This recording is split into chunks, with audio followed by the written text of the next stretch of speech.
Ya langsung saja kita ke informasi terpopuler yang pertama, reshuffle Menteri Prabowo. Wakil Menteri Sekretaris Negara Juri Ardiantoro menjawab mengenai isu beredar mengenai perombakan kabinet. Di mana belum lama ini ramai beredar beberapa nama yang terkait nama yang bakal masuk dalam kabinet Prabowo.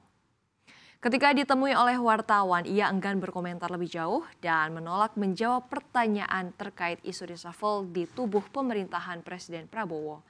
Saat ditanya mengenai penilaian Presiden terkait pernyataan kontroversial dari beberapa menteri, menurutnya hal itu belum menjadi sorotan Presiden. Namun terkait kinerja menteri tentu kepala negara memiliki penilaian tersendiri. Ia juga membenarkan bahwa Presiden selalu melakukan evaluasi terhadap kinerja para menterinya.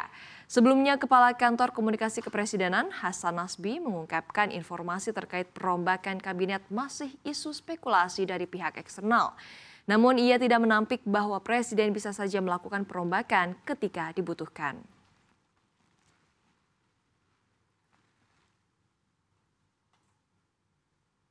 Ya, dan informasi terpopuler yang kedua, Trump kembali ancam kampus. Pemerintah Amerika Serikat mengancam akan mencabut akreditasi Universitas Columbia di New York Rabu waktu setempat.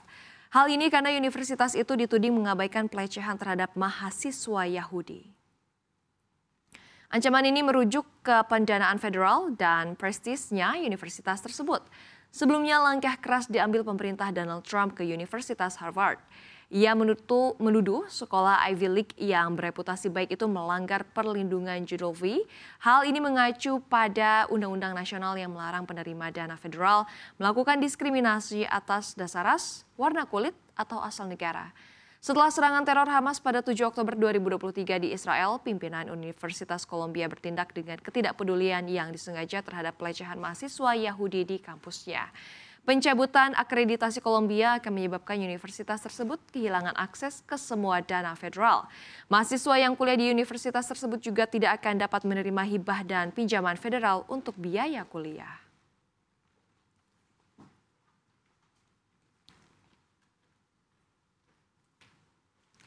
Dan kita ke informasi yang ketiga, Putin dipermalukan. Dalam sepekan terakhir, Ukraina meluncurkan sejumlah serangan strategis yang memukul telak kemampuan militer Rusia dan mempermalukan Presiden Vladimir Putin menjelang pembicaraan damai di Istanbul. Dari jembatan yang runtuh hingga drone yang menghancurkan armada bomber nuklir, serangan Ukraina menjadi rangkaian pukulan paling signifikan terhadap Rusia sepanjang tahun 2025. Dilansir Newsweek, Malyuk menyatakan bahwa ledakan terbaru di jembatan Crimea pada Selasa lalu telah direncanakan selama berbulan-bulan. Serangan itu dilakukan oleh agen-agen dinas keamanan Ukraina yang menanam bahan peledak di pilar penyangga jembatan. Sebanyak 1.100 kg bahan peledak setara TNT diledakkan pada dini hari membuat struktur jembatan berada dalam kondisi kritis. Serangkaian serangan ini terjadi menjelang perundingan damai di Istanbul antara Ukraina dan Rusia. Ignatov mengatakan kepada Newsweek bahwa serangan drone Ukraina terhadap lapangan udara militer dan jembatan Crimea bukan hanya untuk keuntungan militer, tetapi juga sebagai upaya strategis mengubah narasi global. Yuris Boyko, CEO Organisasi Kemanusiaan Hope for Ukraine, menambahkan bahwa serangan-serangan ini telah menghancurkan citra Putin yang dikenal sebagai mantan agen FSB. Ia mengatakan baginya ini bersifat pribadi, dia sedang dipermalukan oleh mantan pelawak Presiden Ukraina Volodymyr Zelensky.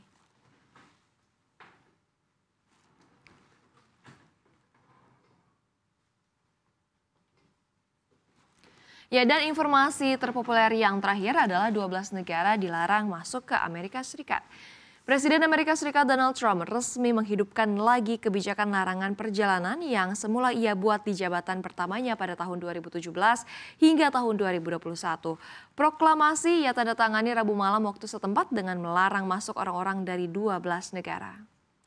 Negara-negara tersebut meliputi Afghanistan, Chad, Republik Kongo, Guinea Ekuatorial, Eritrea, Haiti, Iran, Libya, Myanmar, Somalia, Sudan, dan Yaman.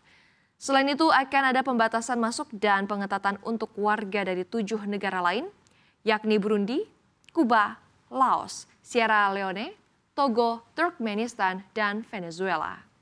Kebijakan ini akan berlaku pada tanggal 9 Juni 2025, tepat pada pukul 12:01 waktu Amerika Serikat. Daftar tersebut merupakan hasil dari perintah eksekutif Trump pada tanggal 20 Januari yang mengharuskan Departemen Luar Negeri dan Keamanan Dalam Negeri serta Direktur Intelijen Nasional untuk menyusun laporan tentang sikap bermusuhan terhadap Amerika Serikat dan apakah masuknya orang dari negara-negara tertentu merupakan resiko keamanan nasional.